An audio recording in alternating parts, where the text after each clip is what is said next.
Jean-Pierre Luminet, vous êtes un mélange hétérogène très intéressant également, puisqu'on vous découvre lors de ces musicales du golf comme mélomane, enfin du moins c'était un secret de Polichinelle, puisque vous avez écrit un livre à ce sujet. Oui, la musique m'a accompagné toute ma vie. C'est une de mes très grandes passions que je pratique depuis mon enfance et mon adolescence, en tant que mélomane, musicien et puis pianiste également. Et effectivement, la musique m'a accompagné toute ma vie. Et en plus, j'ai eu la chance de pouvoir, au cours de mon parcours d'astrophysicien, après, de pouvoir lier mes activités d'astrophysicien à ma passion pour la musique à travers des collaborations que j'ai menées avec des grands compositeurs de musique contemporaine comme Gérard Griset ou Hector Parra, que le grand public ne connaît pas, mais qui dans le monde de la musique contemporaine sont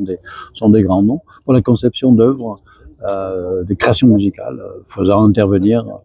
des phénomènes cosmiques comme des ondes gravitationnelles, des passages dans des trous noirs, des cliquetements de pulsars, voilà, tout ce genre de phénomènes. Et là, alors, au musical du golf, effectivement, c'est une ouverture assez originale d'un spectacle, qui est un concert lecture, que j'ai eu la chance donc de faire avec un excellent pianiste qui s'appelle Ferenc Vizy, que je ne connaissais pas, mais avec qui je me suis immédiatement entendu, et émaillé donc d'un ensemble de textes que j'ai choisis, en partie extrait de mon livre, donc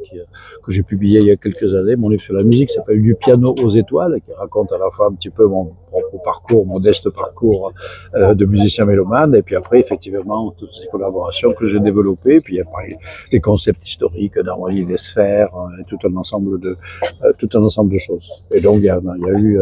hier soir ce spectacle qui ouvre un petit peu les musicales du golf,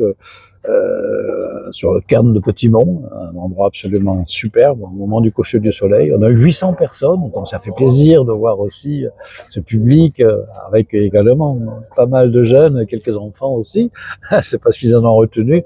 Et je pense que ça a été un merveilleux moment. Enfin, en tout cas, pour nous, le pianiste et moi, ça a été un très très beau moment. Je pense que le public a apprécié cette forme quand même plutôt originale, effectivement,